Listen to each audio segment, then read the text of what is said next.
Good evening, everyone. It's lovely to see such a fashionable crowd here at the museum on a Thursday night. My name is Stephanie Parish. I am the Associate Director of Education and Public Programs here at the museum. And I have been working my little tail off the last few months on programs like this, which bring together just great voices to share stories and ideas around fashion. Not just Italian fashion, that's the focus right now, but also Portland fashion. And we have had a great thread of programs that have really looked at what's happening in our own backyard. And it's pretty remarkable. Everything from the heritage brands that are here, like Pendleton and Dian, to Nike, to independent fashion, and folks who have been on things like Project Runway. And independent designers that have been around for a long time, like Adam Arnold, who is sitting out there in the audience.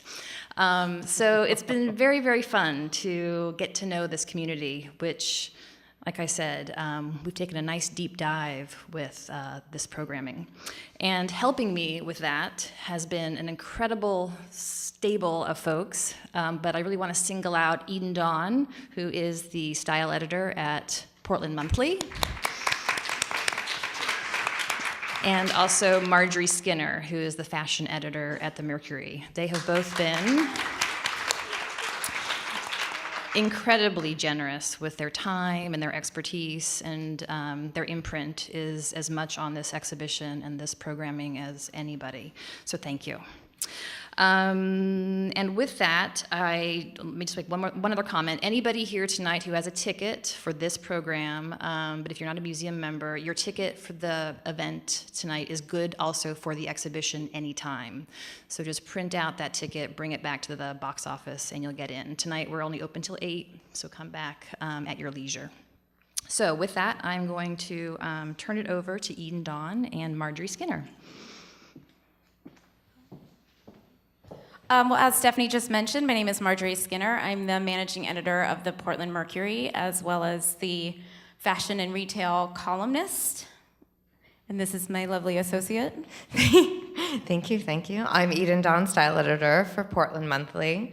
And we're so happy to do this again. We did this last week. Yeah, and so last week was the history portion of this programming. And so we talked a lot about Portland's kind of evolving role in the industry, from being a region that has supplied natural resources, everything from beaver pelts to wool, as well as more recent developments as a hub for the athletic and outdoor industry, and increasingly as a place that's become known for its fashion design and not just its practical garments.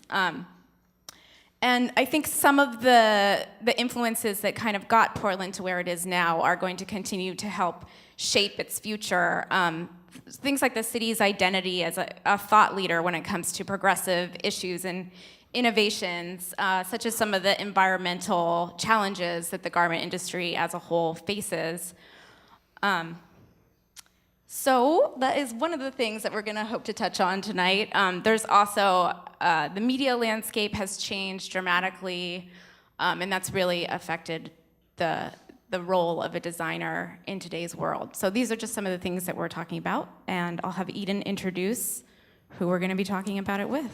Yeah, we've been really lucky in doing this series to be able to get to, not even just this series, this entire exhibition of getting to work with different designers and people from all over the fashion community in Portland, because if you're not super familiar with our fashion community, we have an excellent one, and one much more so than many people realize at first glance. It's been continuously growing, and I think will continue to grow at many levels. So, as Marjorie said last week, we focused a lot on the past, talking about how kind of the independent scene got moving. And this week, we're going to talk about what the status is as of right now, this minute, and what we think it's going to look like.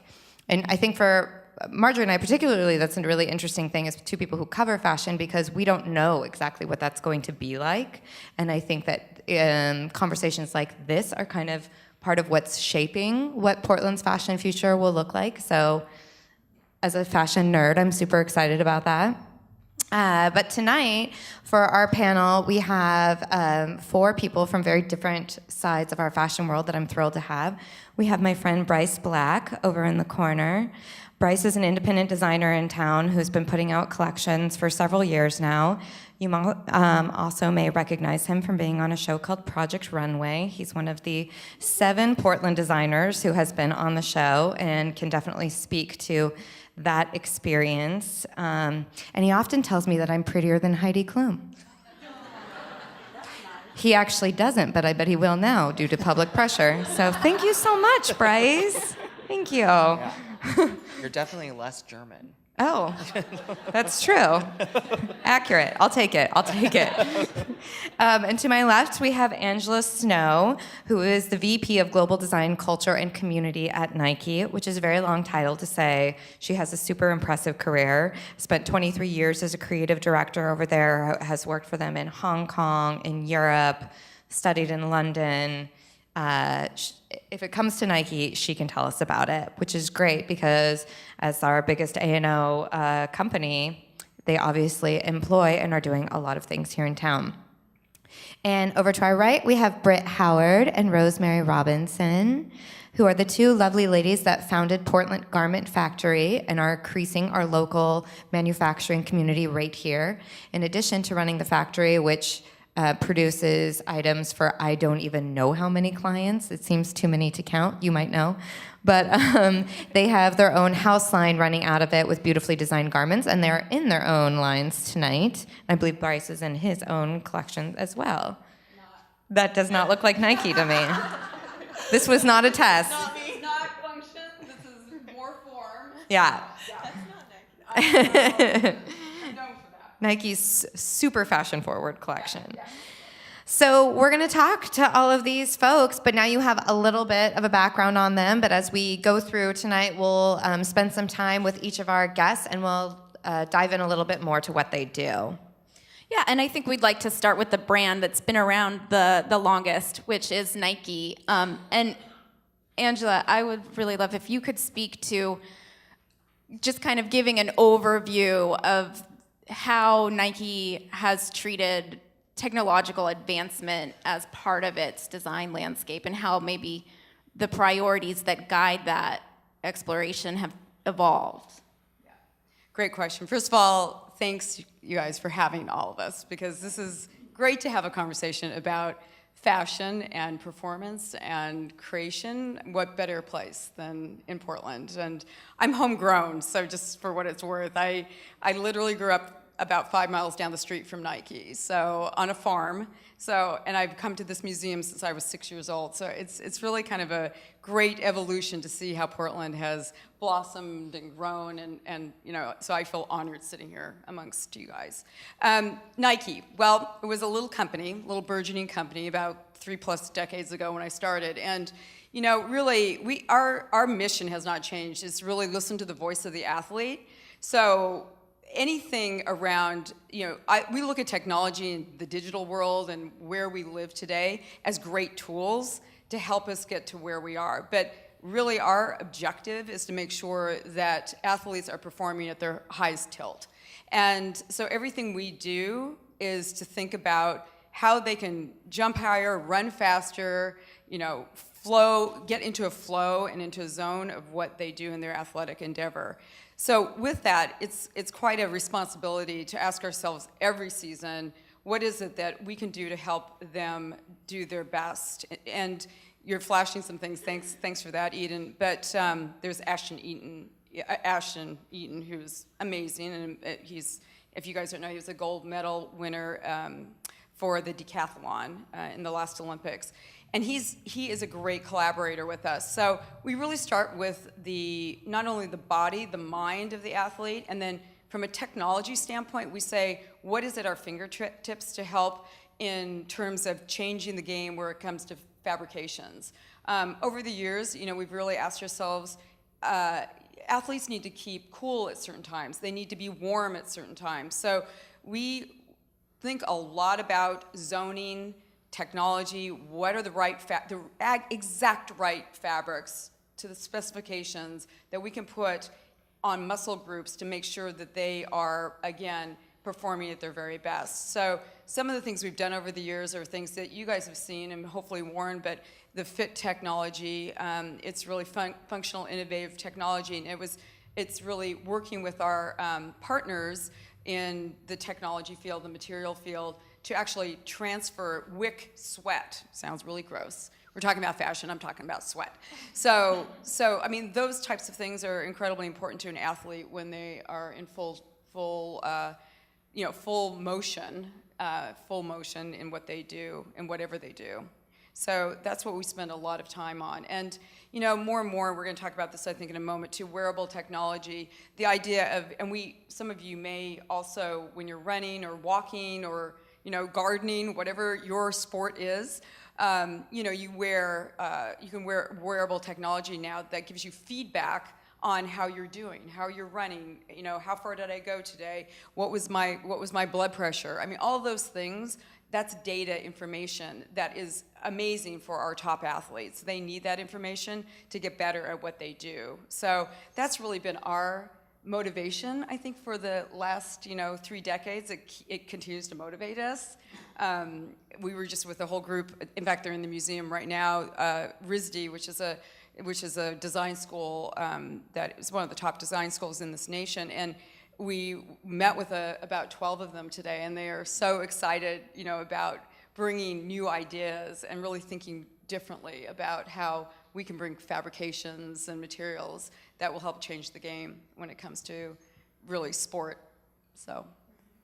And something I think that's really interesting about Nike is that it's had an undeniable influence design-wise on the fashion world. I mean, just looking at the shoes alone, it's been a huge influence. But I think it's interesting that Nike doesn't really perceive itself that way. And I was wondering if you could talk a little bit about that. Yeah, that was funny. Marjorie asked me before we came, they said, Ange, you guys are a fashion company. I'm like, boy, that's not a word we use very often. In fact, when I was growing up in the company, we called it the F word, so it wasn't, we don't see ourselves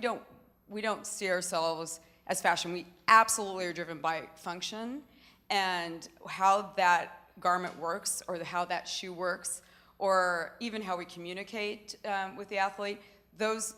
We think about how to solve problems every single day. It's about innovation all the way through. And so we always like to say, well, if it happens to look good or if it happens to have style, that's a plus. But that hasn't been our driving force. That said, I'm not going to deny we look at trends, obviously. We look at what's going on in the world. We're very aware. We have 658 designers out at campus. And we are insatiable in terms of our curiosity. And we are obsessed with knowing what's going on so that we can, take that depository. I work with a team every week, and we sit and just talk about what's going on in the world to influence us. And there is so much happening digitally, the materials that are being developed and created in this day and age. So those are the types of things we talk about. So we are very aware of the reality of what is going on, but we also really are driven by the spirit and the thought process around what the athlete needs and wants. Color is a huge thing for us. Color is something that we absolutely try to keep a pulse on. We look very hard at, obviously, at sports in terms of team sports, and that can also influence us, but then we like to do twists around that too. So that's kind of how we approach our day-to-day from a design standpoint. Yeah. And your focus, the wearable technology aspect, makes a lot of sense. Locally, if you guys aren't aware, there's an annual fashion show called Fashion Next, and one of the main focuses of that show is wearable technology, but in a more forthright fashion sense. So for those of you that do work more in fashion with a capital F and not the F word, could you share I love fashion. Let me just be clear about that, okay? So. Could you maybe share your opinions on how likely it seems that wearable technology is going to be an important part of fashion? I think the lines are already being blurred. I think even with Adidas lines when they have like Raf Simons come in and like those. I know, sorry. I said the A word now too. But I mean, but I think that, I mean, even you look at Alexander Wang's stuff, and it's all inspired by like activewear, and so I think the lines are being blurred already it becoming more functional. Like I think that they're thinking about performance stuff even in fashion, and I think vice versa. I think it's becoming. I mean, even Kanye West doing his line too, I think was I mean, I don't know. I think the lines are already being kind of blurred. I think we're headed that way anyway. Yeah. Yeah, you're absolutely spot on, because we did a collab with Wang, and he's so there we go. We do work with the fashion world. It's out of the bag, but you're absolutely right. I think that aspect of taking those it's really at the end of the day, we all want comfort. We want comfort, and we want to be comfortable in whatever we do, and we live busy lives. Everybody does, and one of our amazing mottos is, if you have a body, you are an athlete. So we walk, we run, we do, whatever we do, you need to have flexibility and comfort. So that's something that's absolutely key. With my own designs too, I always think of the function of the fabric too. Like I use a lot of activewear stuff. I mean, even neoprene and things like that happen, and I think about using knits, having it loose fitting, just because I don't know. I think about function and fabric and all that stuff, and active, and what is this person doing in it? Are they dancing? Are they, I don't know. That's a sport. I think that, to speak to what you just said about fabric and what it can do and making your garment be able to kind of work with your daily life, that's something that Rose and I do when we design our collection. We have little rules, like, can you run to the bus, or run to grab a kid, or or can you bend over, like we. I should preface, they have their own children. They're not just grabbing other people. Not just any kid. I just wanted to get that out there real fast. I like the idea of a kid snatcher line. I mean, like, we think of the woman that's wearing our clothes, and what is she doing, and is she being an athlete and using her body? And yes, she is. But I think as far as wearable technology, I guess in that sense the technology would be just the cut of the fabric, and what can you do inside of that balloon of fabric. But technology to me is different in when I think about it. Like I've seen things that will change. Like these are conceptual ideas that come from designers that are maybe not mass marketed, but they're more like a garment that can change colors with your mood, or it's like and that would be something that we would wear in the future, and then you would know not to talk to someone, or to like give them a hug, or know how they're feeling or something. And I'm really excited. Have you done your aura yet? Right? Or it's kind of like that's wearable really cool. aura. Yeah. And I'm interested in that on a artistic level, and I like hearing about that kind of stuff and reading about it. But I think with we were actually just talking about this out there about wearable technology, and is it and this might be a controversial idea, but I just want to tell you, because we were literally just talking about it, that it's like, is it a thing that's an all or none? Is it an all or nothing idea? So say you're wearing something that has a lot of technology, and it's doing something for you, and whatever that is like controlling your temperature or something, or helping you regulate your temperature, and if that's with wicking or if it's with something else.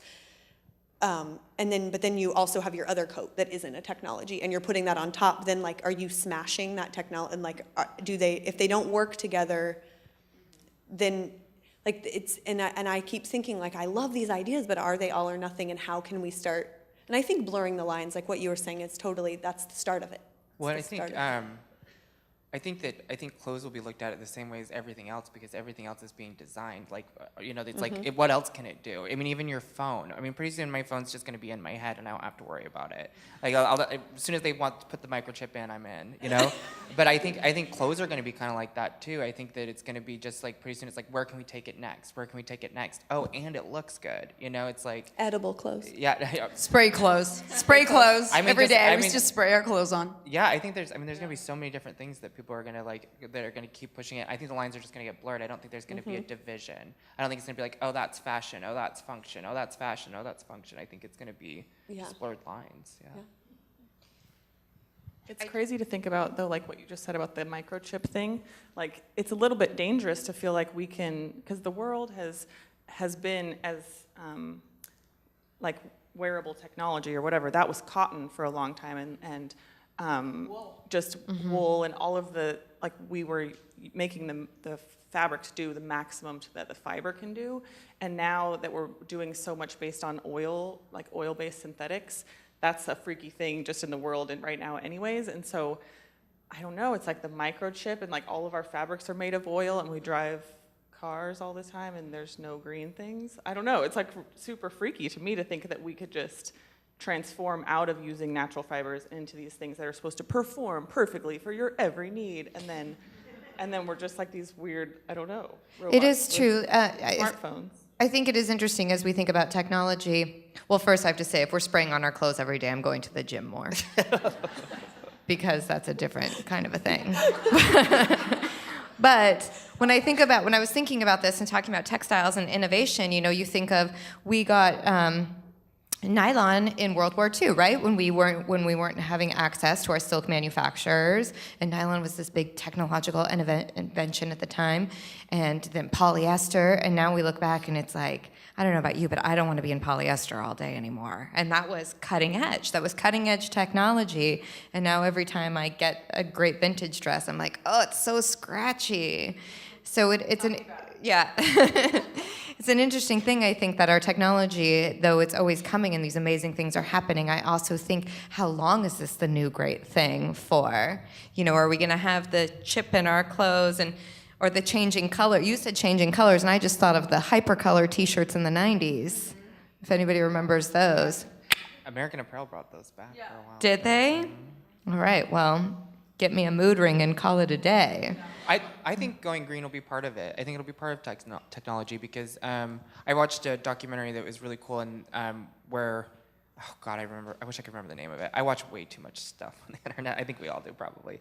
But anyway, they were just talking about all of these different ways that you could go green in the future. And even one of them was dyeing fabrics with air, and they put them in this big roll and it's a cylinder and they blow the dye into it. No water is used. So I think that's just going to be part of it. No, we're looking at that because I think that the footprint piece, as we all know, you guys, is imperative. I mean, we want to live on this earth. We want to ensure that it's still here in decades to come. And so it's imperative that we look at how to not use terrible dyes in our waters. And so that's a huge part. When we talk about innovation, that's a huge dedication we have as a company to make sure that we are doing everything we can when we can to make sure that it is either recyclable or we're using organics or we're not using terrible dyes and glues. And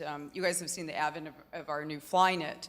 That shoe is very sustainable based on just shoes we were doing not too long ago with lots of pattern pieces. So we're trying to ensure that technology interfaces with what's best for the world.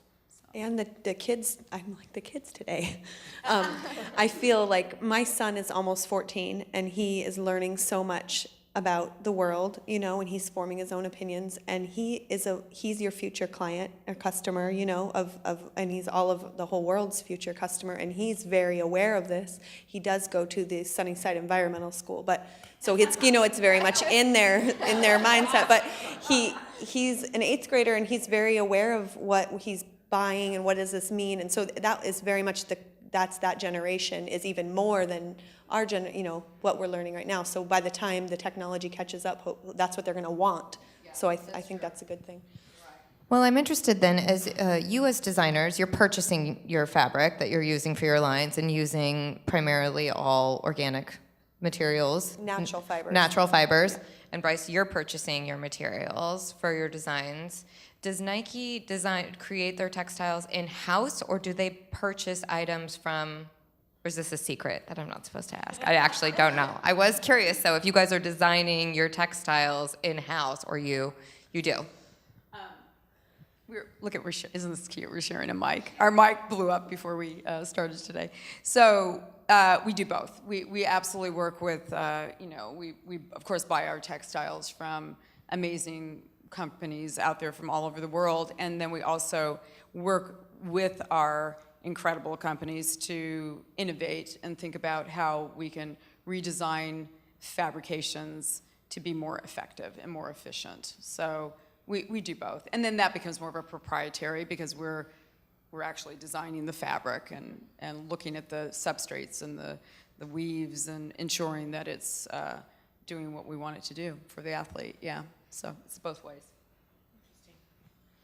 Well, I think we should maybe, while we're on similar topic, talk a little bit more about manufacturing and switch over. And I don't know that everybody is familiar with Portland Garment Factory, though I feel like I'm so familiar and kind of shout it from the rooftops because I think what you guys do is amazing. But maybe you could talk a little bit about why you founded the company, what the needs were you saw that weren't being met here that made it start and then just build with a bang so quickly. Okay.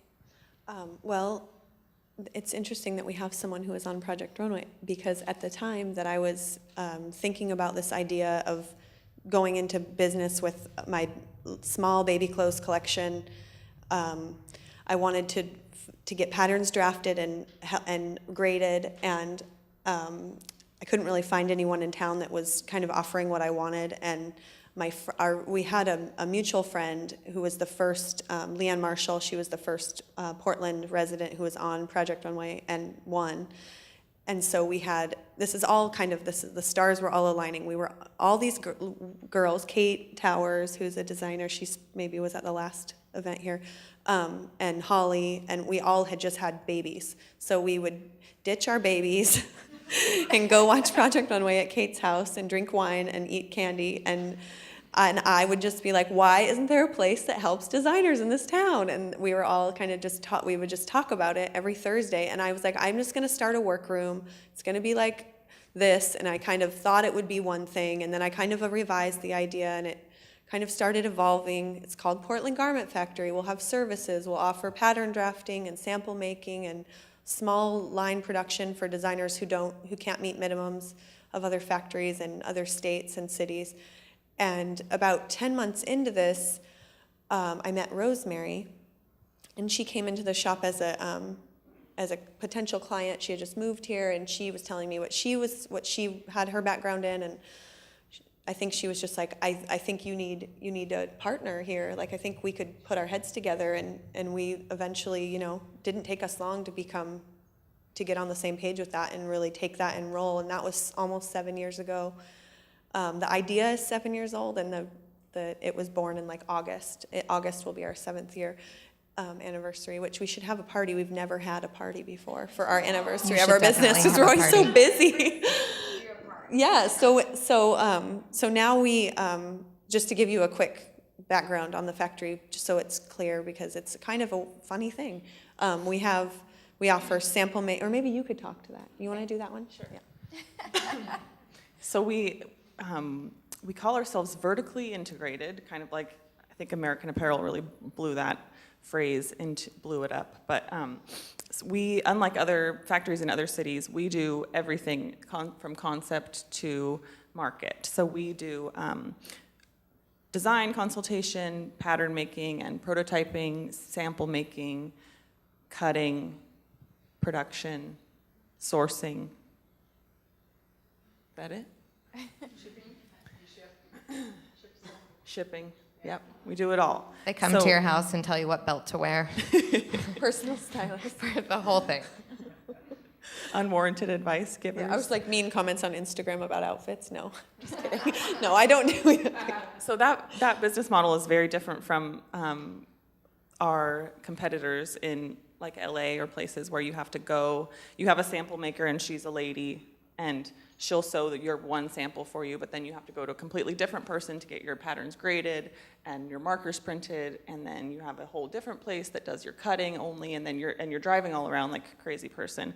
And actually, we were just with one of our friends who works who has a line in New York, and she said that they spend like how much, like $200 a week or something on cabs from their cutter to their production house to their showroom to their whatever. So they're just like taking cabs all over New York to like pick up your stuff from the cutter and pick up your markers from this place. And so we do it all under one roof, and that's really special. We can't imagine it any other way. I mean, there's already miscommunications and little snafus happening in our shop.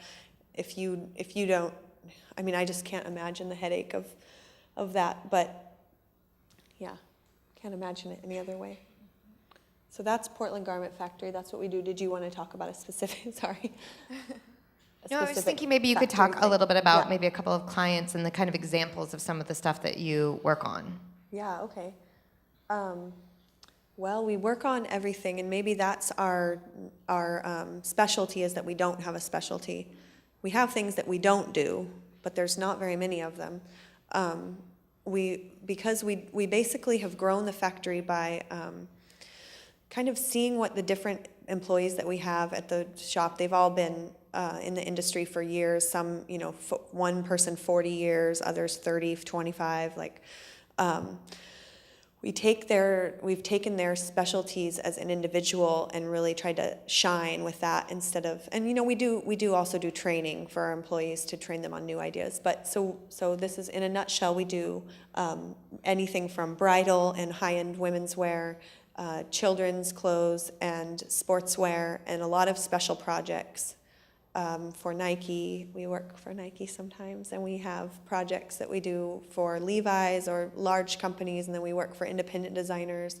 In town, we work with Alexa Stark. We make a lot of her, some of her things, and she does a lot in her own studio, but we can take the weight off of her shoulders, and she gets tears in her eyes when she picks it up, because she's like, I can't believe that my babies were born here, and it's so cool. And we really want to, that's really important to us, to continue working with small designers. It's not always the most sustainable financial decision all the time, but it's really part of our mission from the very beginning. And so we make it work with small designers as much as we can.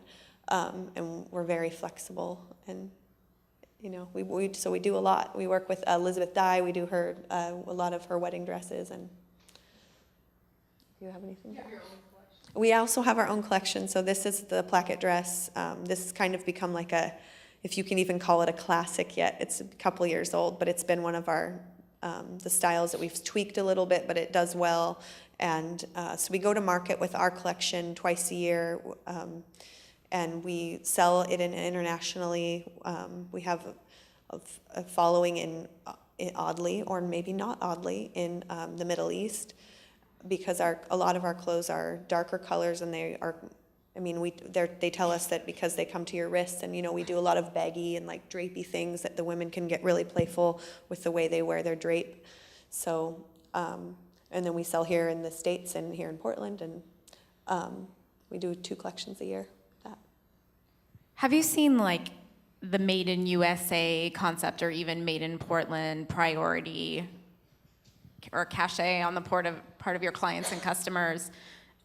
Is that something that you see increasing? Or is that even a thing? I think not as much for the trend of Made in the USA is kind of, we're hoping that it becomes less of a weird heritage hot trend, and more of just of how everyone thinks about it. So we're hoping that the trend kind of dies, and then it's just like how everyone expects to buy their clothes and expects to have the factory in their town make their things, or just kind of like changes the shopping view of people's mentalities. But it's huge. Made in the US is so huge right now, and it's awesome for us. Yeah, I think that that it's kind of like the word sustainable. I feel like that wasn't even a word when I was in high school, and now and then that word really peaked. And maybe this is just my own personal, We call it the S word. view of the world. And then now, So many faux swear words. yeah, faux swear words. And then now the sustainable mindset, you can really apply it to a lot of parts of your business and of your personal life, and it's just the way we want to be. And a lot of us were like that before, and then a lot of us caught on during the height of this like idea. Even like some of my family members that didn't really think like that, and then they were really turned on by it or whatever. And now it's kind of becoming more of the norm as larger and larger companies get on the boat, whether they're like a fast food company or like anyone like getting on the boat to just be better. And that's cool, and that's popular. And then now I think it's the same idea, like Made in US. I do think that one of the things I really like about Portland Garment Factory and having people thinking about local manufacturing in general is it's such a funny thing to me that I think we're so aware often of especially in a city like Portland, of we know where our food came from, we know where that meat came from, we know where we got our eggs, we know sometimes it's our own backyard, but how often if somebody asks you where were your clothes made, that many of us have no idea to that answer, you know, and that's always such a surprising thing to me, and something I think that people are starting to think about more and more, because we're all getting up and putting on clothes every day, and yet it's not something that's necessarily on our mind. And once you start thinking about it and seeing people in your town manufacturing things, or you know people making things, especially as we've gotten away from, you know, days of home ec when everybody learned how to sew and make our own things. Unfortunately, we don't really do that anymore. I think that now it's bringing an awareness back, and that awareness, I think most people want to live that way. We want to, you know, buy clothes where we know that the people were treated well and things are made well. That's much better than buying something from that's going to fall apart that was made by someone suffering. I think we can probably all agree on that statement. Yeah. It's just not that something people think about. I think with on that argument, there's so much to be said on that topic, but I think Rose and I have agreed that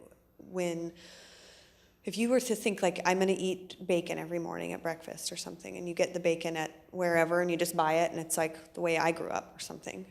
And then now in my family, we are more like thinking more about what we're putting in our bodies, and are taking it slow. Like, well, we don't eat meat every day. We eat once every 2 weeks, and we spend the money on nice meat or whatever, where we never care, whatever, you know what I mean. So then if you apply that to your clothing and you buy less, but when you do buy something, and it doesn't have to be made at Portland Garment Factory or in Portland. It just needs to be made by a company that you can get behind. Like, maybe you know that even a larger company like Nike, I feel like they have their leader in their industry, and a lot of people say that, you know, well, it's made in sweatshops, but that's like an obvious, this is why this is such a big conversation that we're opening here, but the sweatshop idea, like, there's a lot of companies that are able to not have sweatshops and are able to have like factories that are sustainable for their business yes, they are in another country, but that's where the industry is. And I mean, I don't understand it. I've never been there. I don't understand it on a global level, but I think I care about it a lot, and so does Rose. And we, like, Eileen Fisher, like, she is one of the most caring individuals in this industry, and a huge, important person to Rose and I, and her clothes are made in a sustainable and fair way. And so as long as you're just spending money on clothes that you can get behind and you believe in, and you're spending less, I think that's the way to go. But you can talk. I don't want to talk for you. I think I totally agree, but it's been really interesting to see, like, one of our things that we love to do is talk to kids about this type of stuff, because we give tours to the Girl Scouts and just whoever like wants to come see our shop. So they'll come through and they'll be like, people make our clothes. They like think it's robots, and we're just like, what? How, you've never seen anyone sew? Like, a lot of them have never seen a sewing machine. They didn't know that people made their clothes. They literally thought robots made them because of like they don't even watch Mr. Rogers, but you know, like how they make cars and stuff with those big arms.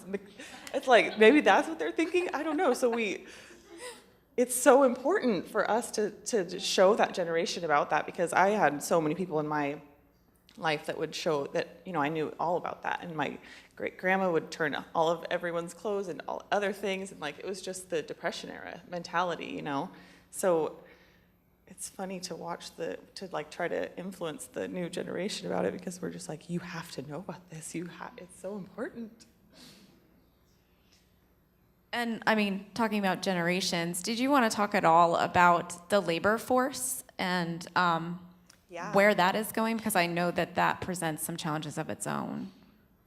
It does, yeah. We, you know, we're constantly faced with this idea that in 20 years, all of our employees will be retired. And 20? I mean, before that for some of them, but all of them would be retired in 20 years. But it's it's a bigger problem than that. It's like a very soon problem. But it's I was really inspired the other day. I went to the factory at Tanner Goods, and we have a very specific we have a very diverse workforce, but they're all in this very specific age range. And And when I went there, everyone that worked there was young and men and women, not stereotypical who you'd think would be working in a leather factory like that. And they were all young and hip and cool and wanted to work at Tanner Goods. So I thought that was cool that like the cutter there was probably like in her 20s or early 30s or something. So I think that Well, we get defeated about whether or not we can find workers because these people seem to have so much skill and background and and knowledge, and then we worry that if we couldn't find them. But that was a moment for you where you were like, yeah.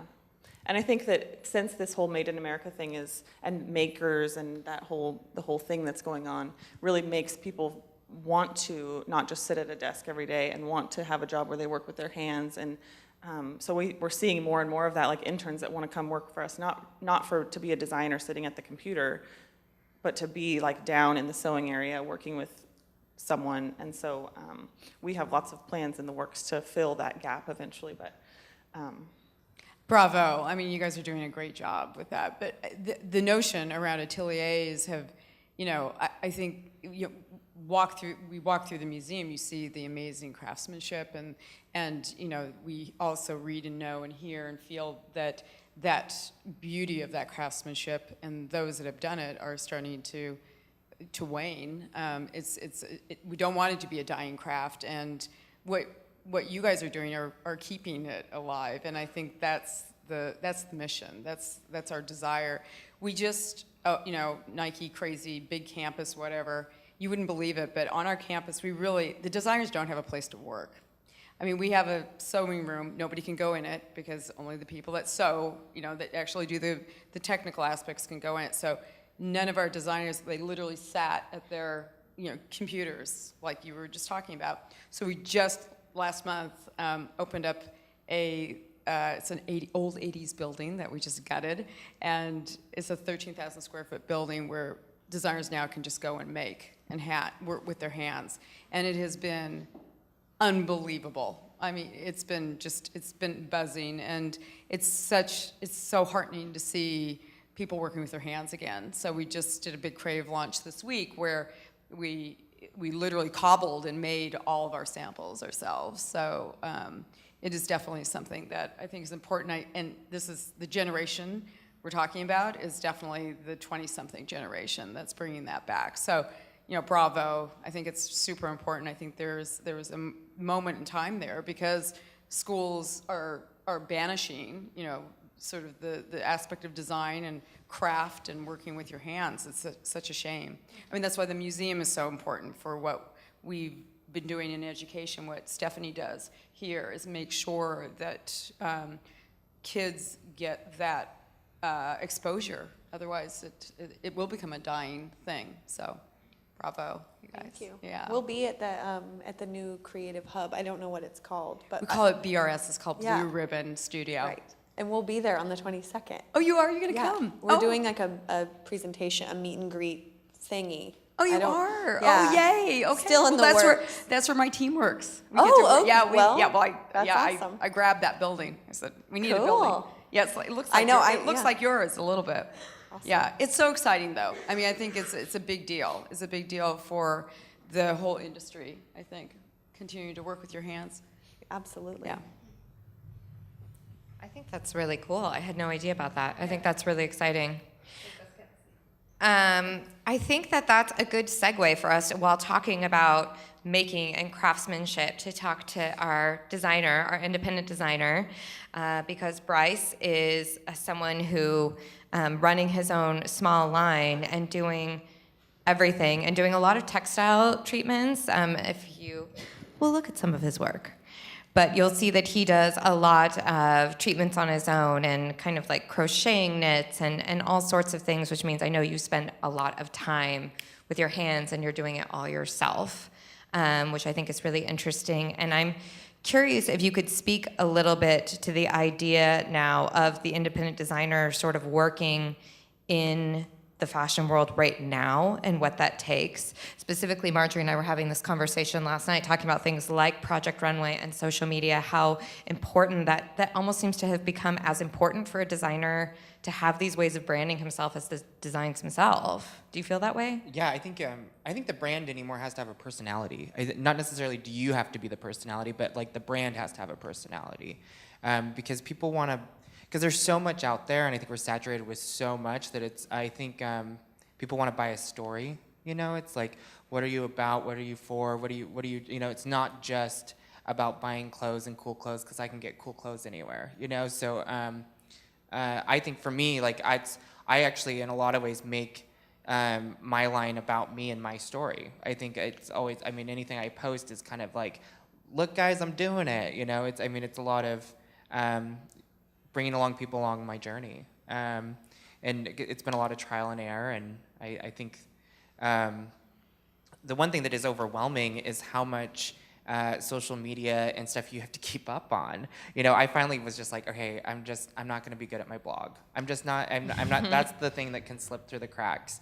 But just always making sure that you're keeping people interested, so they constantly want things from you. They constantly want photos on Instagram from you, whatever it is, or they want you to update, you know, your Facebook, your Twitter, all of those things are, I think, really important. And then also making sure that every post is still kind of in a line with what you stand for too, because you kind of don't want any kind of misconceptions. I mean, even if you are a person, but I think because especially me, I think I've been put in kind of reality TV star-ish area that's like already got.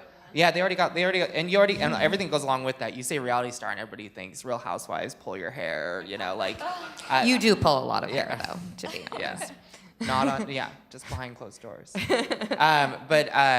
I feel like that already with that, so you kind of have to make sure that you are, letting people know that you're more than that. You know, I think for me, my big thing has been actually trying to separate myself from it even more so. It's like, okay, cool. Yeah, I was on TV once, but like more so, I'm a designer. Like before Project Runway, I wasn't ever sitting there going, okay, the pinnacle of my career, the peak of my career is going to be Project Runway. I never thought that. I always thought, I want to be Tom Ford. Do you know what I mean? Like I wanted to shoot for the stars. So I think that what goes along with that is a lot of times that's what you're known for is Project Runway, and it's like being, Eden one time said, you're like the new childhood star, and I was like, oh my God, that's so true. Like in a way, like you're always known for that, and it like follows you around. And you're like, and I don't know, I think that, and it's like growing pains. Like I feel like I grew up in front of people. I mean, you look at my earlier stuff to my stuff now, it's just like 10 times better, and it's getting better every time. Yeah. Do you guys feel that way running a line, that you have to keep up with the social media and the branding and all of that stuff? Yes. I agreed with, or I was laughing when you said you have to just like let that one thing go and just be like, fine, I'm not doing the blog anymore. I don't even like the word blog. Like, I hate that word. I also hate the word Twitter.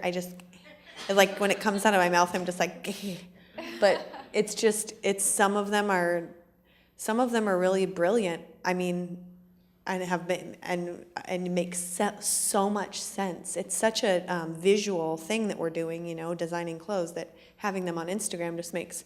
And everyone, not everyone, but a lot of people have Instagram, and they have their phone, and this is like a big part of their day, is when they're like looking through some pictures, getting inspired. And I think that could be a really beautiful thing. We're giving it to each other. If we look at it in a positive way, it can be positive.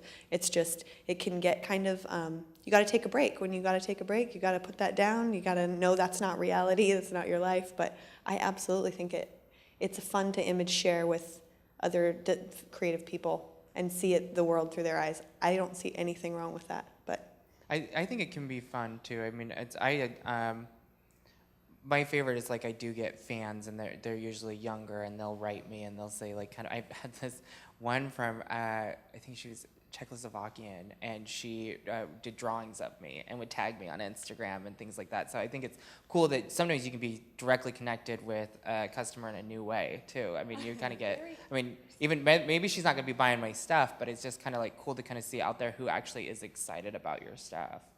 I don't know. I mean, that's something that's interesting that came up a lot last week, as well as we were kind of moving into the talk of the present and the direct-to-consumer industry that has now, I mean, the internet, I mean, this is the most obvious statement I'm going to make ever, but the internet changed things.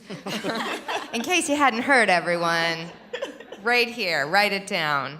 But now that you guys can, particularly, to be a little bit blunt, is our city isn't always great about supporting the always being able to buy local for a few reasons. One, people don't always know.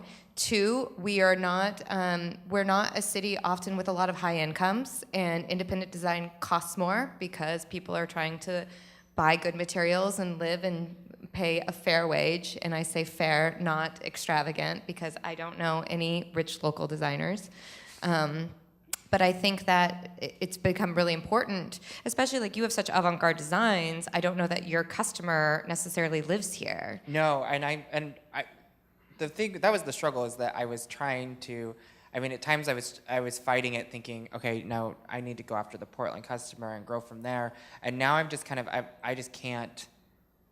Anytime I try to do something that's more ready to wear, or something more simple that like it could be a one-off, something I tend to then add all my crap to it. So then it becomes not. It's like not. I'm like, okay, well there that goes. And now you can't. I did like a line inspired by T-shirts. And then you guys were at Fade Delight, and I was sitting there, and I was like, okay, now I'm gonna think a little bit more ready to wear. And then I just, one night, ended up cutting them all up and doing all these things. They ended up looking amazing, but I'm like, this is not ready to wear at all. Again, you're still in custom. So I'm like, okay, this is who I am. So obviously I can't fight, I can't get out of it. I try. But, so my thing is more thinking about how I can be here, but be nationally known in a way, or get my name out there into other where people are buying elsewhere. Because I do feel my customers out there, maybe there's not a huge group of them here in Portland, but my customer is out there. How do you communicate? Well, that's what I'm working on actually right now. I'm marketing and things like that. I've been researching a lot the last few months just on figuring out ways to market and inexpensive ways to market. Even like getting people on an email list, just those kind of things. Like, so I've been doing a lot of that, and also just find out exactly where she is, or even like, I mean, my thing that I haven't done yet. I mean, I want to write Man Repeller and be like, how do I get on your blog? Because I know it costs money, but I'm like even just nervous to take that step. But when I get there, I'm going to do it, and it's going to be just beating down doors and getting. But I don't know. Who knows where my customer is? In a way, it's like, because I kind of reined everything back, because the nice thing is I haven't invested a ton of money yet. So it's been more just kind of feeling it, going, this is what works, getting feedback, getting a few orders, nothing big. I do other things, obviously. I hustle is what I always say. Everybody's like, so what are you doing now? I'm like, I'm doing anything that anybody will give me a check for. So, it's like, seriously. If you talk to me after the show for the right wage. So now it's, I'm finally have an opportunity to get more serious about this and actually get something very specific on my niche. And I don't know. I think it's been nice though, because like I said, I've been not investing a lot of money yet, and now I'm kind of getting ready to start actually doing that. So, yeah. And how does that work for you with the house line? I mean, we've come a long way from having a local tailor who's really designing for themselves, and then people that share their community. But you have a following in the Middle East. Does it kind of cancel itself out? I mean, does it just end up being you're just designing whatever you want because somewhere in the world somebody's going to need it? I think Rose and I try everything on, and we ask ourselves, would I wear this? Would you wear this? If I wouldn't, would you? And then she's like, well, would you? And then we go, and then we'll say, would someone we know? Like we keep it really, we're really designing for ourselves and this girl that we have in our mind. Is that you're asking, like, do you just make it for who your customer, or? Yeah, just because yes. the audience is gotten so broad and I see, kind of okay. unpredictable. It's like, who are you And designing for at this right, and then point? we've kind of been feeling it out. Like over the last couple seasons, we see where we're having these bigger markets. You know, if it is in the Middle East, like when we're cutting things and editing down after we've designed like 35 things, we're cutting it down and going, well, but let's keep that one and take it with us to market because we know Sahar will like it or whatever, and it still fits in the line and it doesn't not make sense. It doesn't look like, well, oh, that's for that. You know, everything's still cohesive and it feels like house line, and so we kind of just we very much just stick with our design aesthetic and keep chugging on that train and trying to please ourselves and the women that we are inspired by. We kind of are designing for them like a muse or something, but they're just our friends and our family members. And then, yeah, these other women that we imagine wearing our clothes in these other countries that we've never been to.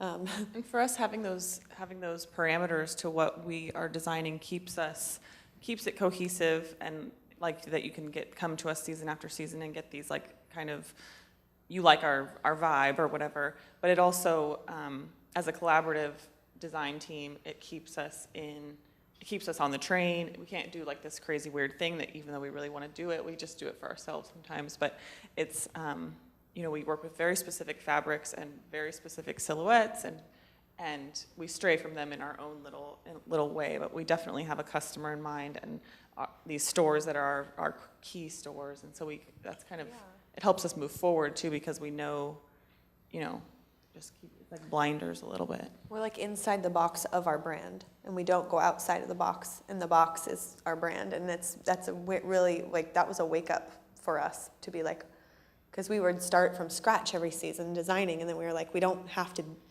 this doesn't have to be like seasons. This can just be like this long thing that we do, because we don't even believe in dressing like that. Because our clothes are not trendy, really, at all. No, we were actually just talking about that last night. And that's interesting also that you bring up that you don't really have to abide by the traditional fashion calendar of designing per season. Or, I mean, do you feel like I never do. No, I think I do whatever. In a lot of ways, like if I feel it, like if I really believe in it and I feel it, I do it. I don't abide by any fashion rules, and because I think there are none. You're a rebel. Really, are there?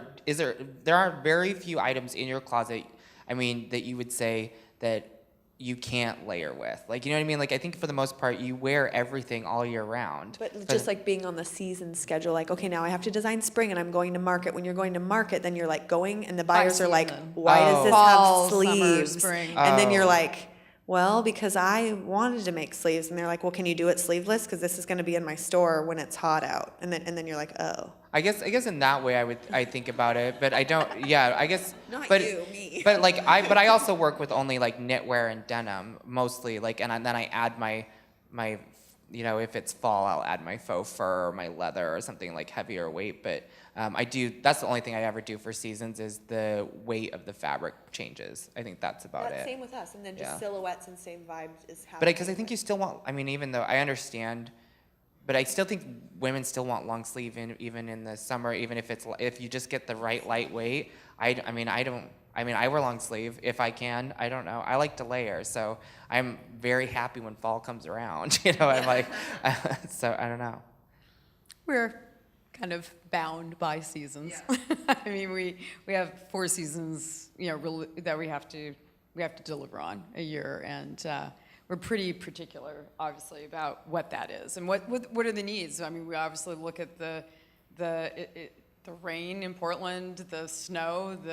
We have to design for the athlete where they are around the world. So yeah, it's all about season, and it can be rigorous. I have to say, if I was to say something that can how can I say, damper creativity sometimes is the relentless flow of product. And that's something that we, to be honest with you, we struggle with, to keep your creative juice, happening.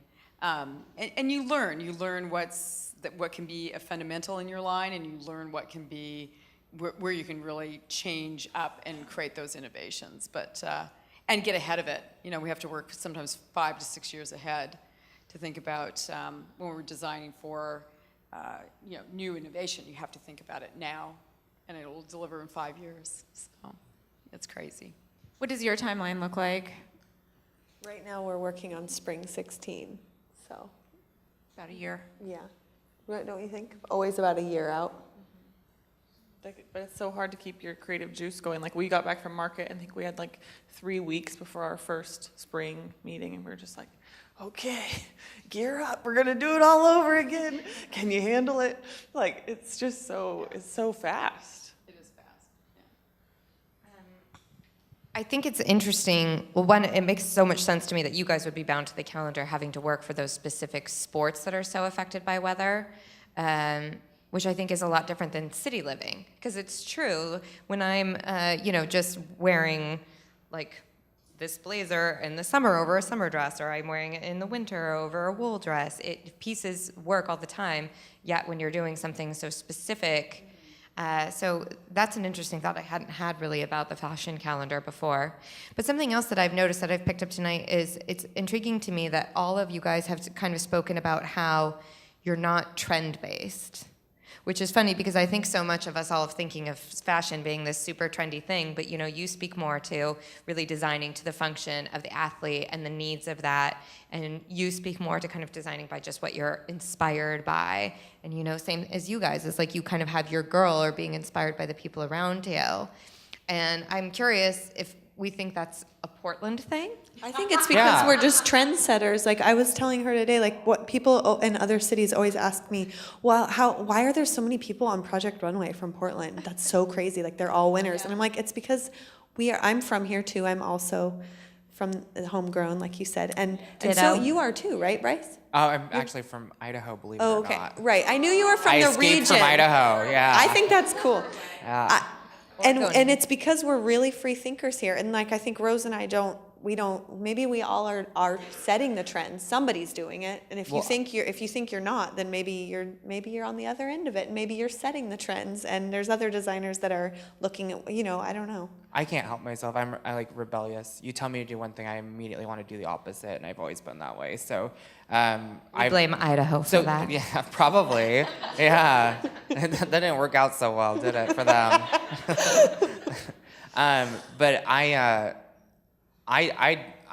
think that for me, because I still want to be Tom Ford. I still want to be that trendsetter. I want to be the person who actually is saying, no, this is the trend, in that way. So I guess I design as if I already am that on whatever scale it is. I don't know. I guess I am being what I want to be, I guess.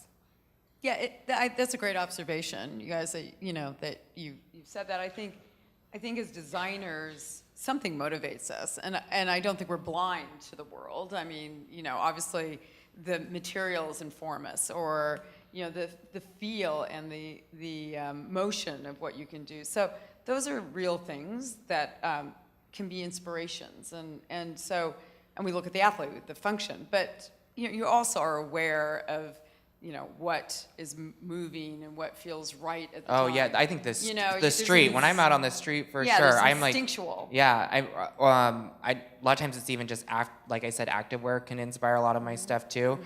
Just even how it hangs, the proportions, what people are thinking about. I mean, definitely. I think the street, like if I feel a need for something, I definitely want to go there. Yeah, I think that's very true. Because the world around us definitely influences us. Even just with silhouette, I think is a huge one. it's how we interpret. Yeah. I think that maybe we should ask our last final official question of the night. Yeah, which is pretty broad, but since this is the future-themed conversation, we wanted to ask each of you what you thought was either fashion's greatest challenge or the aspect that you're most excited about playing out in the future. Say robots, say robots. Health goth. Thought that would be way funnier. We're getting there. I laughed. You should start. That's a really intense question. It's so broad. Our biggest challenge or the thing we're most excited about? Just, yeah, when you think about like the future of fashion, either at large or in Portland or in your own designs or production in your factory, like what do you think is the most important focus, whether it be a problem or an opportunity? Which should be the same thing. Right. It should be an opportunity. Very Problem. sage. Obviously with, so I do all of the sourcing for our clients in our own line. So I'm thinking about that a lot today, especially because I have lots of LA vendors that are just driving me crazy. But a thing that Portland Garment Factory faces is that we are the young, new version of the old world of factories in this country. And so I am always really excited about like what we bring to the table that is new and fresh, and how we have a lot of old men who try to tell us like, oh, this isn't the way to do it this way, we always do it this way, or whatever. We're like, yeah, we know, because we know that that's the old way, but we're trying to do it this way. So we are constantly like trying to innovate on the factory level, and I'm really excited about the future of the other vendors. And like I just went to one of our dye houses, and it was just like absolute terror on my face when I walked in, because there was just like water everywhere and everything was like splattered, and all of our rolls of fabric they had just like put on the ground. And this is like the old world way of LA, where they're just like, you give me a roll, I'll dye it for you, I'll ship it out. But actually they didn't even have shipping. They wouldn't even ship anything. You had to like drive it to the UPS or something. So to me, I'm very excited about. They don't even email. They won't email. All of the texts, sometimes the young person, like the niece or whatever, would text me, and at the end of every text it would say, "May the force be with you."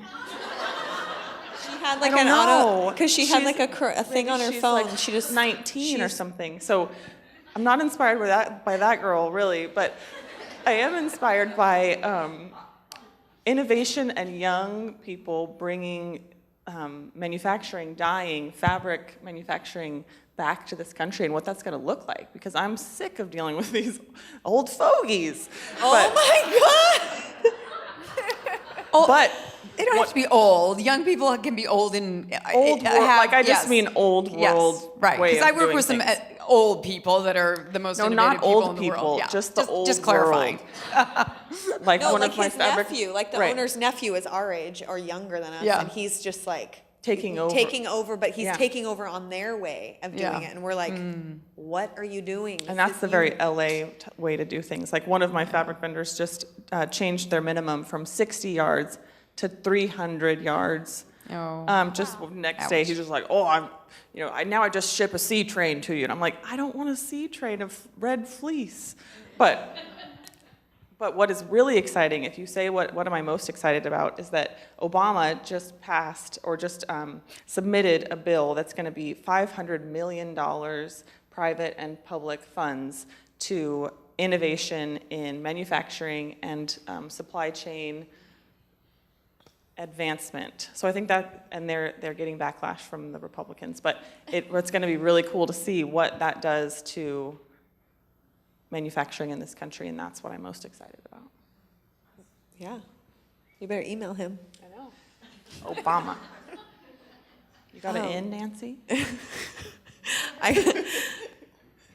The first thing that popped into my head, and it's because maybe just today, I honestly am just excited about this, is interactions with direct to customer, because we just started doing that, and I'm seeing what that feels like for the first time to have.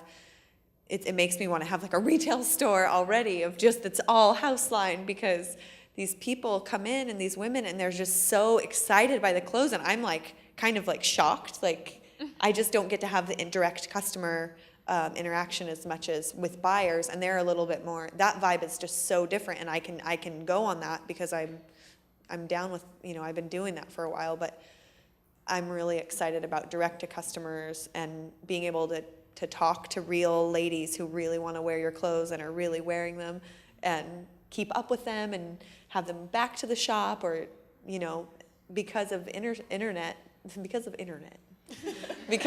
Instagram, I feel like it's a thing, you know, we can keep in touch, and they can send me a picture and direct message me a picture of them wearing it at their daughter's wedding or something. And it's like, it's this really personal thing, and it's about clothes, and that's really interesting to me. And I'm also excited about clothing being on the topic or on the brains of people, and it's in a non-fashion way, and in a I don't even know what the word would be, not academic, or like just the idea of dressing yourself. That's interesting to me, and it's interesting that all cultures do it, and how we adorn ourselves, and how we, like, I don't know, I just love having those conversations. And so international sales is our next thing that we're kind of getting into, and I just love meeting people from other countries and seeing what they do and what's cool in their world, and that's what's on my mind right now.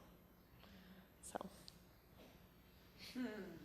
Well, the future's bright. That's all I can say. I mean, every day, I was just talking yesterday to our CEO, Mark Parker, and John Hoke is our Senior Vice President of Design, and we are all as excited as we were from the day we started at Nike, because there is, the world is so opened up, and we were laughing about robots, but the burgeoning world of three-dimensional printing is just really extraordinary. It's just at our fingertips. We'll all have them on our desks, you know, sometime soon. So that I think is just thrilling. I also think it's thrilling with what we've been talking about here tonight, the craft, going back to the handcrafted, hand-sewn, you know, using our brains and our fortitude rather than, you know, just mailing it in. So I think that's exciting. I think there's a revolution happening in manufacturing today in terms of really, I think, pushing the envelope in terms of what can be done in manufacturing, because I think it has been, you know, for years, you have to purchase big equipment, and it's hard to make those game-changing motions, but I think what's on the horizon, we'll see things made so differently. The notion around fusing rather than sewing, you know, the waterless dyes, I think we talked about earlier. We're just in a real burgeoning zone right now, and we can spite being digital, and we can also embrace digital. And I think the digital world is helping us actually maybe move quicker and smarter in some respects. It's still a tool, but it's on the horizon. And so we were saying yesterday, I interviewed Parker in front of a bunch of designers, and he's like, you know, this is one of the most exciting times to be a designer, because there's just so much at our fingertips. So I think that's the exciting thing that we talk a lot about. Yeah. I think for me, and I've been reading, especially like I said, when I've been diving into different ways of marketing and where marketing's even, how it's happening. And I really like as a whole, that everybody's looking at new ways of doing things. I think that even, I read something that was talking about how even just, you know, the aspirational, you can't buy the Chanel bag, but you buy the Chanel perfume, and how in ways that's not even working as well as it used to.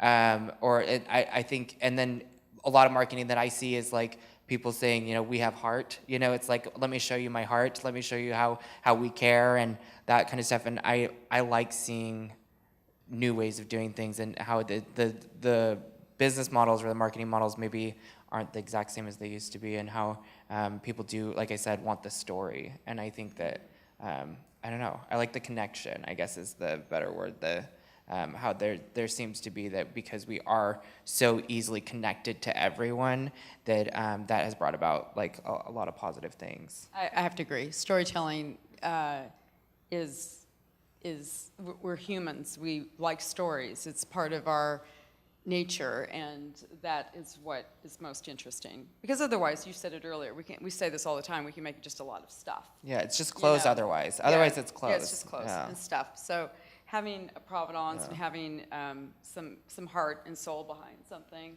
is real, you know? I mean, that's what you wanted. When I think that that's the most reactions I've gotten from people is they speak to me about me.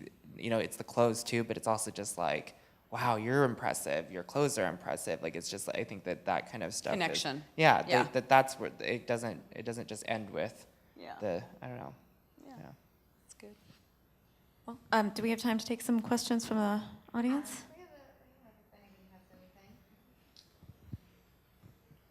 Not to put you on the spot.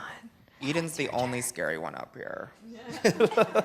Bryce and I went to fashion school together. So we actually spent many hours hunched over sewing machines together back in the day. Eden, we called mom, actually. She took care of everyone. I would be having a low blood sugar attack, passing out, bloody fingers. Eden was the one, like, taking care of everyone. That's why I'm the moderator today. Did you hear in the middle? Did you have a question? I saw. Well, I mean, it's just so exciting to see all you guys talk about this industry and stuff like that. But I think my question is directed to Angela Snow. I noticed that you wanted to grab the mic when the word sweatshop was. Yeah, I did. I just really figured out what you would have said. Yeah, that was very observant of you. Yeah, no, I mean, we're as a company very passionate about this, and obviously, I can speak from the heart on this. And I lived in Hong Kong. I lived in Asia. I visited and worked with a lot of our factories during the time where we were getting quite bashed in that zone. No doubt, wake-up call. We worked with factories, weren't aware. We weren't aware. We weren't as aware as God knows we are today. And we have, since put many codes of ethics in.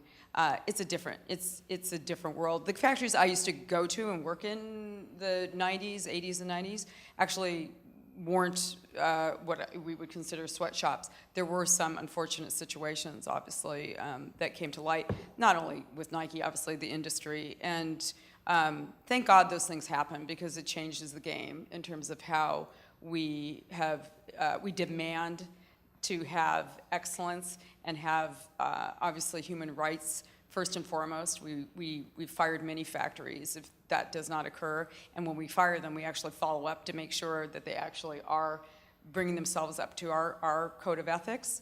So it's a very passionate thing for us. And that all blew up when I was living over in Asia. And I was like, it shocked me. But then I also felt compelled as a designer in this world to make sure that wasn't happening. And so we were really involved in making sure that fairness was occurring. And I have to tell you, I've since gone back to factories many times, and they are unbelievable. They're beautiful. These factories are beautiful now.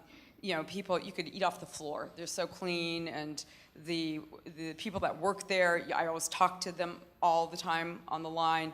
They're comfortable. We make sure they're comfortable, and they're not in any kind of undue situation. So it's something we've really taken to heart, and we were kind of glad that we were a banner, because we take that very seriously, obviously. So. We were so impressed. We had to come get a factory audit and from Nike when we started working together, and we were like, what's this going to be like? We've done it for New Balance and other companies before, but it was like a pamphlet like this thick. And then he walked in, he was like, oh, okay, no, we're not going to have to talk about most of this, but here, let's talk about all of your fire exits, and let's talk about all of your, how many breaks do they take? And it was really intense, how much scrutiny we were under. Yeah. And obviously it was great, but I actually designed that booklet. But.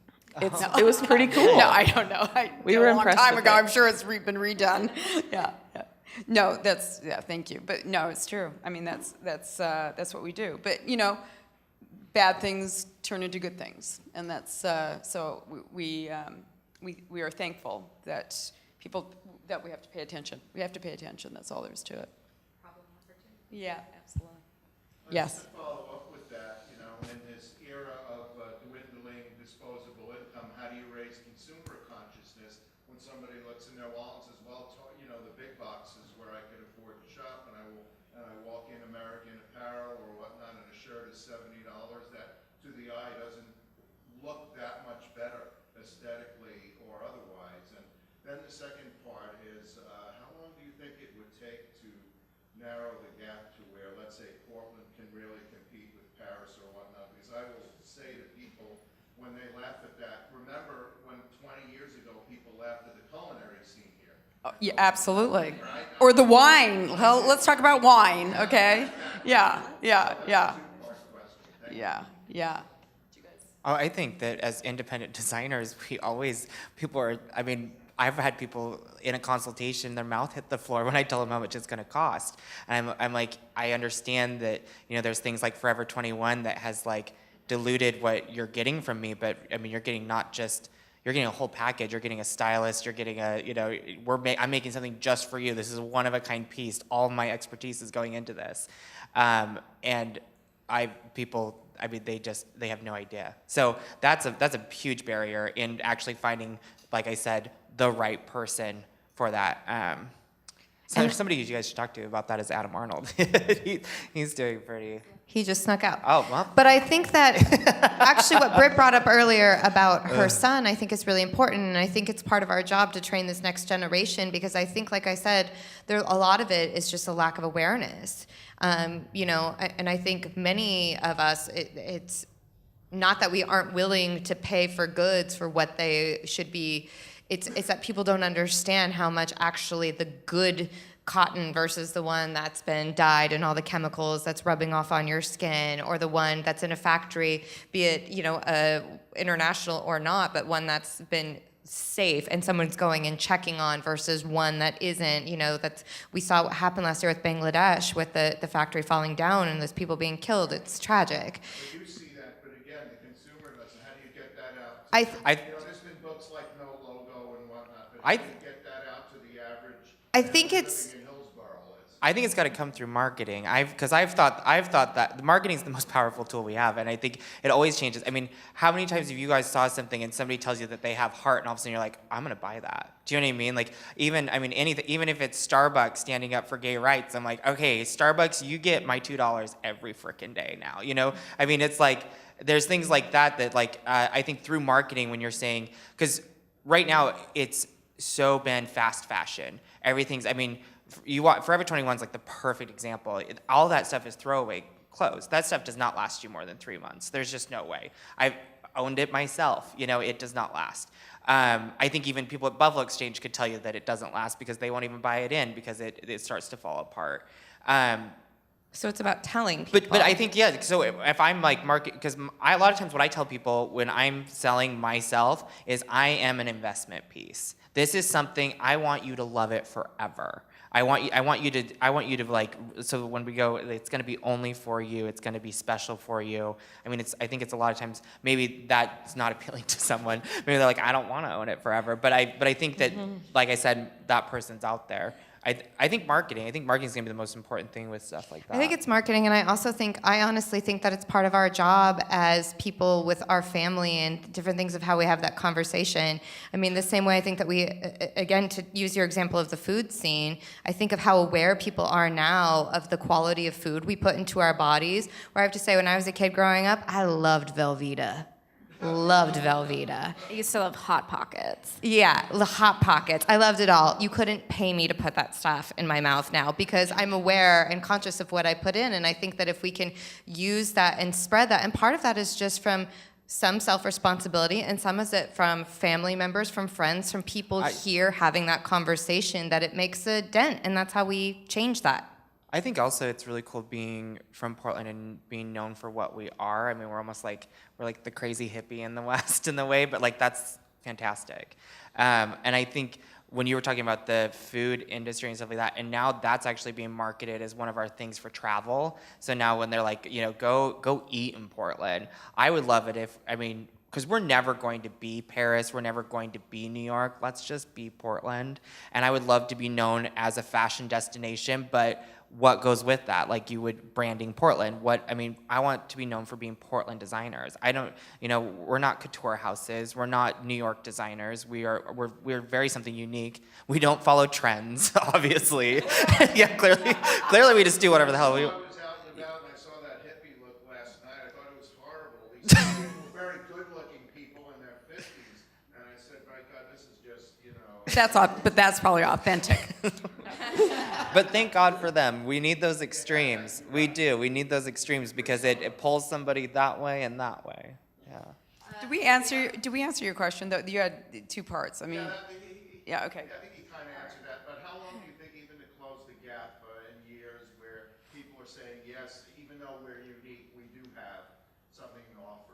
I don't know. I think another one generation, like, you know, the generation of my son, like tomorrow I volunteered to go talk to these girls who didn't have, it's a big project they do in 8th grade at my son's school, and each kid signs up for a specific thing that they want to study all school year long. We get together once a month for 3 hours. I'm doing the one on war. We're doing war in Syria, but I've just signed up to take on this other group. I don't know why I'm doing things, but and their group is they're studying child labor and child labor laws in other countries, and that's what these 5 girls are studying. But then what they're doing for their like presentation is a junk to funk style fashion show, and then during the fashion show they kind of will have things up. So I'm going to go talk to them about what does that mean, what is a fashion show, etc. But these kids are so hungry for learning about the world and having, you know, any opportunity. Rose and I we're talking at the Bridger Career Day, and she goes to the La Center Career Day. So I think that's like on our micro scale for Rose and I, that's all we can really do. I mean, we want to write a book someday. We have a lot of different things that we want to do, but I think just micro level, it's about word of mouth and marketing started with mouths, I think. Yeah, I mean, it's grassroots, Yeah. but, you know, I'm sitting here thinking as we're talking, you know, there's a huge love affair between New York and Portland. You know, I mean, we're known. Dare I say Portlandia has, you know, helped us put ourselves on the map, good or bad or indifferent. But you know, I love the show personally, but I think that there's ways that we can speak to the truth of who we are in Portland, and we're not doing a bad job at that right now. But there's, you know, we like to say communication. It's communication on high, and there's opportunities to do that. I mean, it's really a really cool thing when on Sundays I open up the New York Times Magazine, and there we are. You know, that's not unusual. So it just takes 1 or 2 articles to talk about the amazing work we're doing in the city, and talk about spreading the word. That's so funny. I was actually just going to say that I think things actually can happen so fast. It just has to happen. So, because I don't think it necessarily is amount of time. I just think it has to be a movement. It just has to, like, everybody's got to feel it, supply and demand. You know, people got to want it. People have to go, I'm not going to shop here anymore. I mean, that just has to be it. I mean, I read, like you were saying, I read the ingredients of everything I buy anymore, because I'm like, high fructose corn syrup. Nope. You know, it's like, I mean, those things, and that's been a really big deal, and that actually has changed things for even you see the marketing for corn syrup, where they're just like, we're just, you know, mom and pop down the street making corn syrup. You know, like that marketing is just hilarious to me. So I think it's just got to be a movement. It's got to be people going and wanting it and wanting something to be different. I think, yeah. I think we maybe have one more question. One more. This is still on that same thing, but I noticed on Portland Garment Factory's website, we have a whole education piece on wages. We didn't really talk about wages, but your employees are paid living wages. And you teach how much things actually cost to make. So if you're getting a cheap garment, it's because there's an abuse in the story of that garment, using people and resources and all kinds of abuse. Otherwise, it would cost more. It's not really a cheap product. It's just that someone's paying with their lives for it. Absolutely. People will talk about how the wage or the money is different there. Everyone lives on $2 a month, and they say that to me, and I think, but I do feel these people are being held back by that, and that it's not what they. Their ceiling is very low, so I think, yeah. I mean, we can't make all the clothes in the world that need to go on all the bodies in Portland at Portland Garment Factory, and that's not what we preach, and it's not what we're about, but we are about being conscious of that, even knowing that. And it's like when you know that you're eating like Hormel chili or something at your grandma's house, and you're like, I'm gonna eat that chili, because that's what we're doing right now. But never again. But never again. It's kind of like if you, I mean, I have kids and I cannot afford to buy made in US clothes all the time. I buy from companies that I care and I think are good companies like Hannah Anderson or something, but not to get off on a tangent, but I think sometimes you have to do the thing, but having the education and just being aware of that is a very good start and a thing where maybe you'll cut down on that. Yeah. You won't just frivolously like be buying things and Yeah, it has to be the perfect marriage of like what we're talking about, like telling people about how like if you bought a $5 T-shirt, how much did how that person get paid to make that? Like that's just a conversation that you can have with your kids and your family and whatever. So it's like a bottom-up education and also a top-down education. So we're really transparent about it, obviously, that it's made at our factory and here's the pictures of people that are making it. And Nike is that way too, where they have, they preach it all over like how like your labor standards and things like that. So it's a top down. It's like meeting in the middle of the bottom up and the top down, and somewhere we're gonna influence the middle. But the people that are buying are really the ones with the power. And so these other companies probably won't go away. So when I was talking to you about saying it's gonna be another generation, it's because it probably will take a long time to pick up for people to start to realize, and then these people who learn it start getting their own jobs and their own money. And I mean, I know a lot of us are feeling this way too. We understand it, but I'm talking like mass, a whole generation. It's kind of like any other movement. Like it just needs to be a lot of people all at once. I don't know.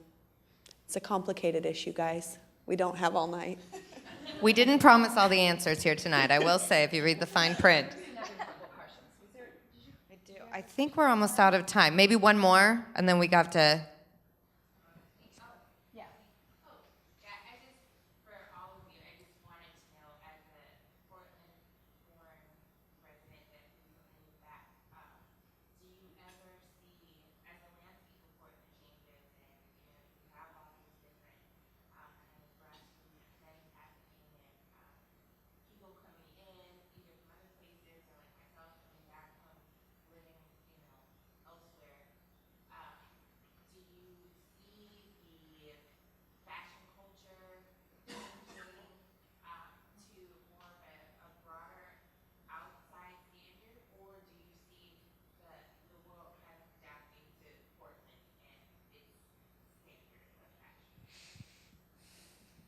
I can speak a little bit to the fact that with 650 designers at Nike, we have a very diverse group of designers that live here in Portland. So that's a lot of bodies that are starting to influence, and they're from all over the world. We've got a little mini UK happening. We have a lot of French designers. We have Italian design. We have all sorts, and it's been awesome because they love Portland. They love living here, and so I think diversity is key to creating energies and innovation in for any framework, really. So I think it's really exciting to see what some of the companies, not only us, but Wine and Kennedy or some of the advertising agency, we've got a real creative hub here, and it's really starting to, I think it's helped change the dimension of Portland too. So not only we've got a homegrown club up here tonight, which is really awesome, but we also, I think it's really important to see how this infusion of great energy from around the world has come to Portland. I think that's changed the game. I can't believe how big even just our like small fashion scene has gotten, and even even how much Portland's grown. I've lived here. It'll be 9 years in August, and I feel like it's so different. And even now I live over by the Division area, and that's crazy. Yeah. I mean, it's seriously like not even recognizable. I remember like going to the Egyptian club and things, when it was like dive bars, and that was about it. And now it's just amazing. So I think there's so much more to come for Portland. I think it's like you said, bright future for sure. Mm-hmm. Yeah, I just agree. I think that things have really changed, and I think we're really special and lucky here with the amount of diversity we have from the different types of designers. Swimwear and lingerie is growing here, which is really interesting, I think. We have so much women's wear. We're still working on men's wear. But like last week, I was in Seattle all week doing a shoot up there for our bridal publication, and they have one local designer in Seattle for bridal, which I have like 15 I'm trying to choose from here and you know, try and, yeah, I think it's so in a city that size, but we may be smaller, but we're us. Oh, we are definitely, I mean, even if you go to Seattle, you just see a difference. I mean, there's definitely even just experimenting with street fashion. I feel like we're definitely there. Yeah, we're different. We're So keeping Portland weird. does that answer it? Good. I think, Back, by the way. yes, welcome back. We like what we like when the boomerangs, I call them. I think with time we do have to close. I know a couple of our panelists have to leave, so I think we want to say thank you so much.